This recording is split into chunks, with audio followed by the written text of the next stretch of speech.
السلام عليكم. وعليكم السلام ورحمة الله وبركاته. طيب እኔና ባለቤቴ ማለት እኔ ስደት ሀገር ላይ ነኝ፣ እሱ ደግሞ ሀገር ቤት ነው እና በቪዲዮ ያወራ ገላሽን ካላሳየሽ ምናምን ይላል። ይቻላል? እሺ አይቻልም። በአካል እንገናኝ በይ። በአካል ተገናኝታችሁ ስታደርጉ ታሰደ በአካል ተገናኝታችሁ እንትን በል እንትን ምንድነው እንትን እና ወሰጁና ወደ ውጭ ከተቻለ የሶስት ወር የሁለት ወር ደሞዝ ነው የሚሆነው።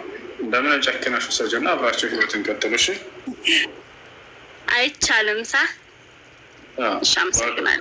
በአካል ተገናኝታችሁ እንደፈለጋችሁ ተደሰቱ ይላል ቃሉ ሲናገር። እሺ ሽክራን። ባል የሚስቱን ጡት መጥባት ይችላል ወይንስ አይችልም? ሐራም ነው ወይንስ አይደለም ትላለች። ሐራም አይደለም፣ ይችላል።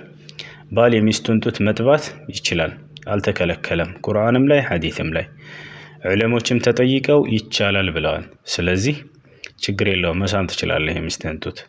አንደኛ እሱ ነው። ሌላው ነገር እስኪ በአጠቃላይ ባል ሚስቱን ምን ምን ማድረግ ይፈቀድለታል የሚለውን እንመልከት። የማይፈቀድለትንም እናያቸው። ባል ሚስቱን ከኋላ መገናኘት አይችልም። በመጸዳጃ ቦታ በሀይድ ጊዜ መገናኘት አይችልም። በወሊድ ደም ላይ ሳለች መገናኘት አይችልም። የመጀመሪያው ማስረጃችን ምንድነው? ነቢያችን ሰለላሁ ዐለይሂ ወሰለም ምን ብለዋል? መልዑኑን መን አተ እምረአተሁ ፊ ዱቡሪሃ፣ ሚስቱን ከኋላዋ በመጸዳጃዋ የተገናኘ ሰው የተረገመ ሰው ነው ብለዋል። አላህና መልእክተኛው ዘንድ ተረግሟል ይሄ ሰው ሚስቱን ከኋላ የሚገናኝ በዚያ በኩል በማይፈቀደው ቦታ። ስለዚህ ሐራም ነው፣ ከታላላቅ ወንጀሎች ነው። لأن النبي صلى الله عليه وسلم لعن فاعل ذلك، ምክንያቱም ያንን ተግባር የሚሰራን ሰው ነብዩ ረግመውታል። ስለዚህ አንድን ስራ ጠቅሰው ነብዩ ከተራገሙ የዛን ስራ ባለቤት ያ ስራ ከከባባድ ወንጀሎች መሆኑን ይታወቃል ማለት ነው። አንደኛ ያ ነው የማይፈቀደው፣ ከኋላ በመጸዳጃ መገናኘት። ሁለተኛ በሀይድ ጊዜ መገናኘት ወይንም በወር አበባ ጊዜ መገናኘት፣ ይሄም ቁርአን ላይ ተከልክሏል። አላህ ምን ብሏል? في سورة البقرة ويسألونك عن المحيض قل هو أذن فاعتزلوا النساء في المحيض። ስለ ሀይድ ወይንም ስለ ወር አበባ ደም ይጠይቁሃል። የወር አበባ ደም ቆሻሻ ደም ነው በላቸው። በዚያን ጊዜ ሚስቶቻችሁን ከመገናኘት ራቁ በላቸው። فلا تقربوهن حتى يطهرن አለ። ከሀይዳቸው ከደሙ እስኪጸዱ ድረስ አትቅረቧቸው በግንኙነት አለ። ግንኙነት እንጂ የተከለከለው ለብ በሉ። ከዚህ ከለበሰች በኋላ ከላይ እንደፈለክ መሳም፣ መጫወት፣ መዳበስ ትችላለህ። ግንኙነት ግን በዚያ ሰዓት ፈጽሞ የተከለከለ ነው። በዚያ ሰዓት ግንኙነት የሰራ ሰው በጣም ከባድ የሚባል ኃጢአት ሰርቷል፣ ከታላላቅ ወንጀሎች ነው። ልክ ከጸዱ በኋላ ከዚያ መገናኘት ትችላለህ። ሌላውና ሶስተኛው የመጨረሻው በወሊድ ደም ላይ ሳለች መገናኘት። ከወሊድ ደሟ እስክትጸዳ ድረስ መገናኘት አይቻልም፣ ከባድ ወንጀል ነው። ከጸዳች በኋላ መገናኘት ትችላላችሁ። ይህን ይመስላል። ከዚህ በተረፈ የሚስትህን ሰውነት ማየት፣ መዳበስ፣ መሳም ትችላለህ፣ ከንፈሯን፣ ጡቷን።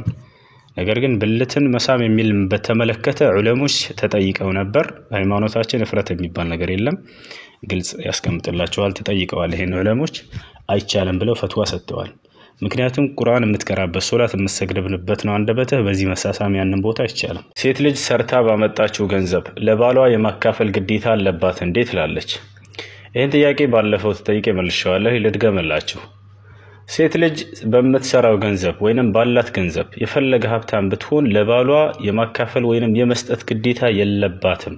የፈለገ ሀብታም ብትሆን ማለት ነው። ቤት የማስተዳደር ግዴታ ያለበት ወንድ እንጂ ሴት አይደለችም። ነቢያችን ሙሐመድ ሰለላሁ ዐለይሂ ወሰለም የሆነ ሰው መጣና እስኪ ሚስቶቻችን በእኛ ላይ ካላቸው ሐቅ ነገሩን ምንድነው ብሎ ጠየቃቸው።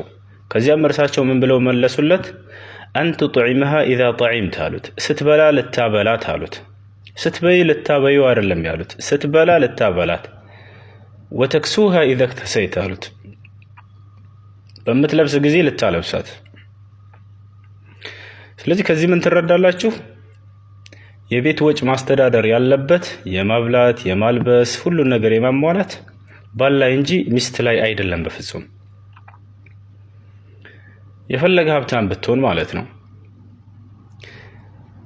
መጠየቅ ካለበት በስነ ስርዓት ነው መጠየቅ ያለበት።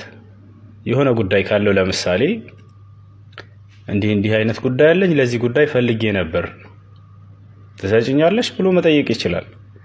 አለበለዚያ በባህላችን እንደሚታወቀው አንድ ሰው የሚስቱ እስከሆነች ድረስ በሱ ኒካህ ስር እስካለች ድረስ ሰርታ የምታመጣው ገንዘብ የሱ ነው ይባላል። ላ የራሷ ነው፣ አይፈቀድም። ይሄ የኔ ኒካህ ላይ ነሽና ብርሽም የምትሰሩ የኔ ነው ብሎ መቀበል አይቻልም። فإن طبن لكم عن شيء منه نفسا فكلوه إلى الله سبحانه وتعالى ወደውና ደስ ብሏቸው ከነፍሳቸው ሳይገደዱ ከሰጧችሁ የዚያኔ ተቀብላችሁ ብሉ ብሏል። ከዚያ ውጭ አምጪ በኔ ኒካህ ላይ ነሽ ካላመጣሽ ፈታሻለሁ ምናምን ብሎ ይዛቱ መቀበል ከባድ ሐራም ነው። ከበላው በዚህ መንገድ ተቀብለሃት የሐራም ገንዘብ ነው። አላህ Subhanahu Wa Ta'ala እንዲሁም መልእክተኛ መሐመድ ሰለላሁ ዐለይሂ ወሰለም የማስተዳደር ግዴታ ያለበት ባል ነው ብለዋል፣ ሚስት አይደለችም። ስለዚህ የምትሰራው ብር የራሷ ነው፣ ልትቀበላት አይገባም።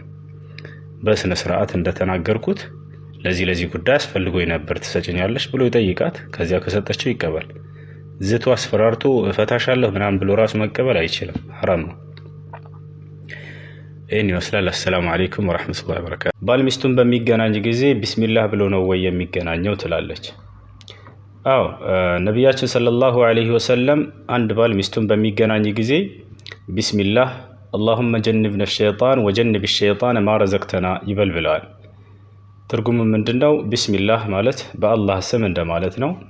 አንድ ነገር በመትጀምሩ ጊዜ ቢስሚላህ በሉ ተብሏል። ከዚያ መካከል ይህ ነገር ነው። ቢስሚላህ በአላህ ስም اللهم جنبنا الشيطان ጌታችን ሆይ ከሰይጣን አርቀን ማለት ነው። وجنب الشيطان ما رزقتنا እንዲሁም የምትለግሰንንም ልጅ ከሰይጣን አርቀው እንደማለት ነው። ከዚያም ነቢያችን ሰለላሁ ዐለይሂ ወሰለም ምን አሉ አስከትለው فإن قضى الله بينهما ولدا لم يضره الشيطان أبدا አሉ። ምናልባትም አላህ ልጅ ከሰጣቸው በዚህ ዚክር ብሎ ሰውየው ይሄን ብሎ ተገናኝቶ ባለቤቱን ለሁለቱም ልጅ ከሰጣቸው ያን ልጅ በፍጹም ሰይጣን አይጎዳም ብለዋል።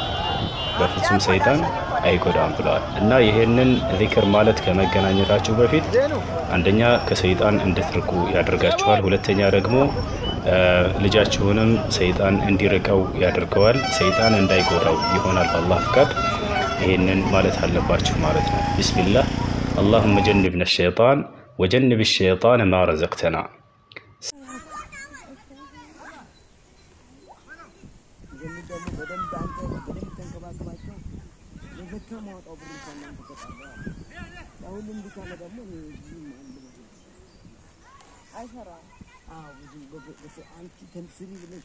ከተነሳሽ ነው እንጂ ስራዬ ነው ብሏል። አይነት እኮ ይሄ ነው ያናደደው። ይሄ ምን እናደደው ነበር? ስራዬ እስከሚከፈል ስራዬ ነው ብለሽ ስሪ ነው ማለት እሷ ይሄን ቃጣይ ስራ እዛ ጋር ጥረገው አልኩት ጀመርኩት። እኔም አሳየው። እኔም እኮ ከተሰራለ አንድ ነገር አሁን ኪዳም ጣልኩት በኋላ መጣለው ብሎ ኪዳም መጣለው አለ።